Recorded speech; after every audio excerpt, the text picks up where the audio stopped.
بدر، احد، حنین، دیگر غزوات اپنی جگہ حق ہیں، ان کا بیان کرنا چاہیے. ہمارے بچوں کو معلوم ہو کہ اسلام کیسے اس شان تک پہنچا ہے آج ہمارے ہاتھ میں. مگر ہمارے یہاں سب سے زیادہ ذکر حسین کا اس لیے ہوتا ہے کیونکہ بدر و احد میں آنے والے کلمہ نہیں پڑھتے تھے، تو ان سے ڈیل کرنا آسان تھا، کس طرح سے ڈیل کرنا ہے معلوم تھا.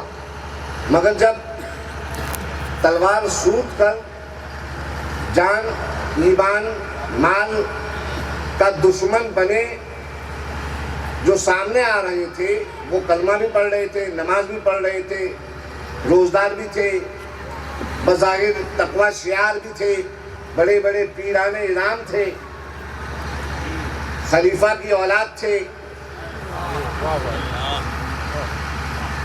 میں کوئی بھی پکڑ والا جملہ نہیں بول رہا.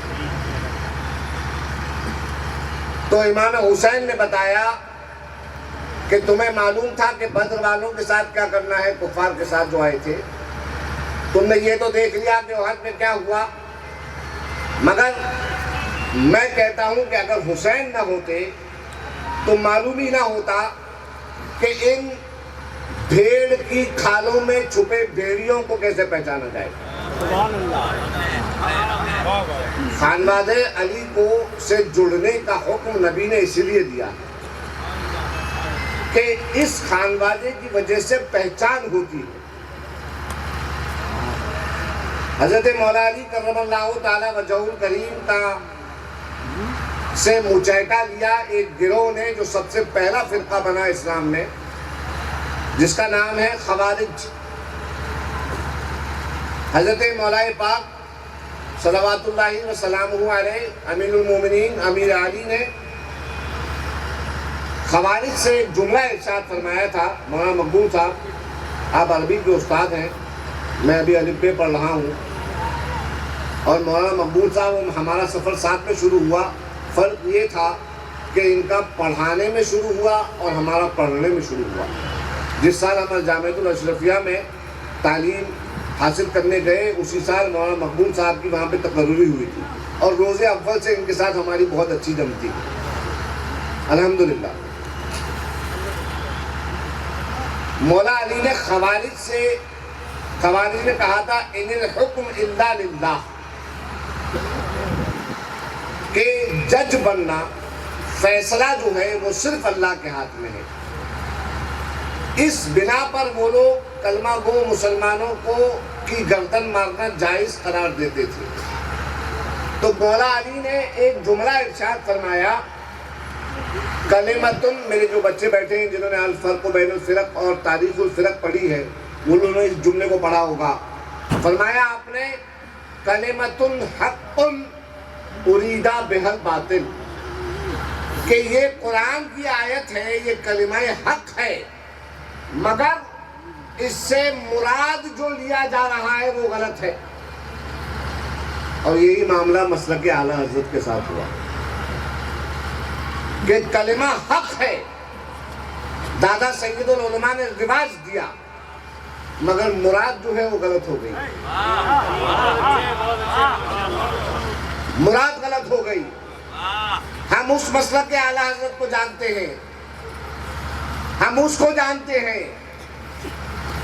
نامے سے میرے اب مٹ جاؤ برے کاموں، دیکھو میرے پلے پر وہ اچھے میاں آیا، اچھوں کا میاں پیارا، وہ اچھے میاں آیا، کیسے آقاؤں کا بندہ ہوں رضا، بول بالے میری سرکاروں کے، اس گلی کا گدا ہوں میں جس میں مانگتے تاجدار پھرتے ہیں.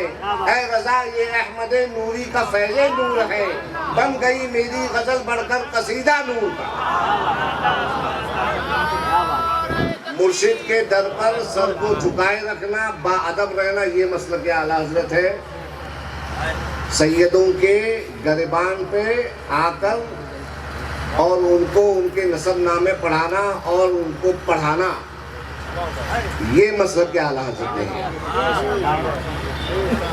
یہ مسلک اعلیٰ حضرت ہے. کلمۃ الحق اریدا بہل باطل. مسئلہ یہ ہوا ہے کہ معاملات جو ہیں، حدیث پاک میں آتا ہے اذا وسد الامر الى غیر اہلہ فانتظر الساعہ، جب معاملات نااہلوں کے ہاتھ میں چلے جائیں تو قیامت کا انتظار کرنا۔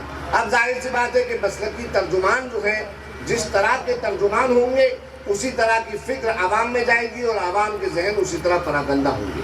مگر یقین رکھیں ہماری ہر اصطلاح، ہم جو اصطلاحیں استعمال کرتے ہیں اس کے پیچھے ایک دینی شرعی دلیل ہونا ضروری ہے۔ بنا دلیل کے کسی بھی اصطلاح کو رائج کرنا بدعت، اور کوئی بدعت جو ہے اس قسم کی اللہ کے بارگاہ میں مقبول نہیں ہے۔ تو حضرات گرامی، یہ مامو جان نے ایک نقطہ دیا تھا، اس پہ میں نے آپ کو ایک بیلنسڈ فکر دی۔ اپنی فکر کو بیلنس کرو۔ خانقاہ برکاتیہ کے اندر جو آپ آتے ہیں تو صحیح بات یہ ہے کہ یہاں پر معاملہ جھگڑوں کو دور کرنے کا ہے۔ جو ہمارے سلسلے کے امام ہیں سید شاہ برکت اللہ عشقی ماریروی، اللہ کا شکر ہے ایسے کلمات چھوڑ کے گئے ہمارے لیے کہ ہمیں تو کچھ بولنے کی ضرورت ہی نہیں ہے۔ کوئی ہمارے پاس آئے تو ہم ان کو دکھا دیں کہ دیکھو صاحب البرکات کیا کہہ رہے ہیں، تمہارے سلسلے کے امام کیا کہہ رہے ہیں۔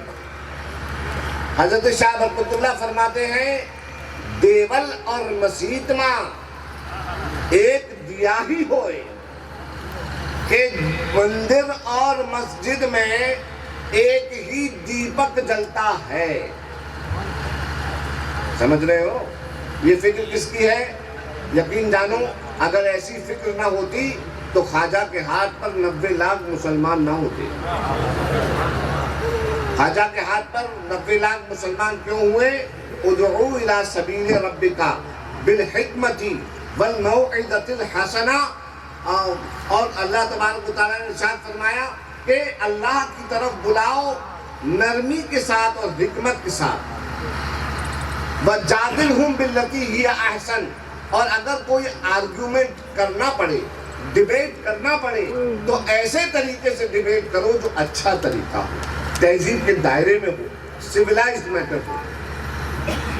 تو یہ چند کلمے جو ہیں مامو جان کی گفتگو سے فیض حاصل کرتے ہوئے میں نے آپ کے سامنے عرض کیے۔ اب ضروری بات یہ ہے کہ ہم اور آپ سب یہاں پہ جمع ہیں، اللہ تعالیٰ نے ہمیں توفیق بخشی ہے، خانقاہ برکاتیہ کو، ہمارے بزرگوں کے دامن اور نسبت کو ہمارے لیے وسیلہ بنایا ہے کہ ہم ان کا وسیلہ لے کر ان کی بارگاہ میں حاضر ہو کر اللہ تعالیٰ کی بارگاہ میں صمیم قلب سے توبہ استغفار کر کے دعا کریں کہ اللہ نہ صرف ہمارا ملک بلکہ پورے عالم میں جو کووڈ-19 وبا آئی ہوئی ہے جس نے پوری انسانیت کو پریشان کر دیا ہے، کاروبار ہے، زندگی ہے، جان مال سب کچھ، جس کی وجہ سے معاملات درہم برہم ہیں، ہم سب برکاتی ساتھ مل کر اس کے لیے دعا کریں کہ اللہ اس عذاب سے اور اس عتاب سے ہماری حفاظت فرمائے۔ کچھ لوگ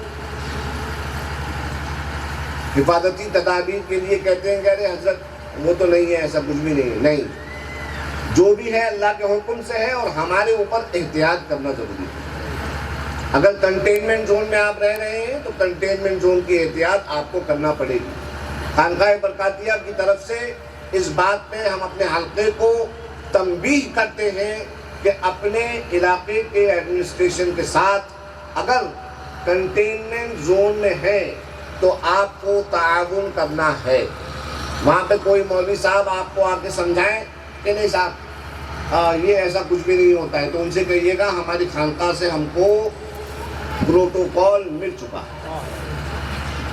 تو حضرات گرامی، خانقاہ برکاتیہ میں آج یہ کل کا وقت ہے اور ہم تو بولتے بولتے تھک گئے 3 دنوں سے، اور اب وقت آیا ہے کہ وہ بولیں گے اور ان کا رب سنے گا۔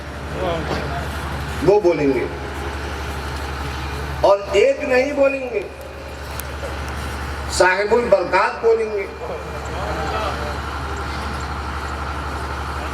آل محمد بولیں گے، سید شاہ حمزہ بولیں گے، آل احمد اچھے میاں بولیں گے، آل برکات ستھرے میاں بولیں گے، آل رسول اولاد رسول غلام محی الدین امیر عالم بولیں گے، حضرت ابو الحسین احمد نوری بولیں گے، حضرت مہدی میاں بولیں گے، حضرت آل مصطفیٰ بولیں گے، حضرت حسن میاں بولیں گے، حضرت نظمی میاں بولیں گے، یعنی ایک جماعت بولے گی۔ کون بولے گی؟ ایک جماعت بولے گی، اور جب جماعت بولتی ہے تو اللہ کی طرف سے بشارت آتی ہے، ید اللہ علی الجماعہ، اللہ کا دست قدرت جماعت کے اوپر ہے۔ تو ہم اس جماعت سے بلوانے کے لیے یہاں پہ بیٹھے ہیں، ہم بلوانے کے لیے آئے ہیں کہ ہم آئے ہیں آج آپ کے در پر، ہم دھونی جما کے بیٹھ گئے ہیں، ہم کو دلانا ہے آپ کو، اور آپ ہم آج لے کے ہی جائیں گے۔ میں اپنی تمام خانوادے کی طرف سے آپ سب کا پھر سے شکریہ ادا کرتا ہوں، یہاں کے ایڈمنسٹریشن کا میں پھر سے شکریہ ادا کرتا ہوں۔ اب میں بلا تاخیر قاری اختر نسیم صاحب سے عرض کروں گا کہ وہ مختصر قل شریف جو ہے اس کی تلاوت کریں، پھر فاتحہ خوانی ہوگی، اور اس کے بعد تبرکات کی زیارت انشاءاللہ تبارک و تعالی۔ قاری اختر نسیم صاحب۔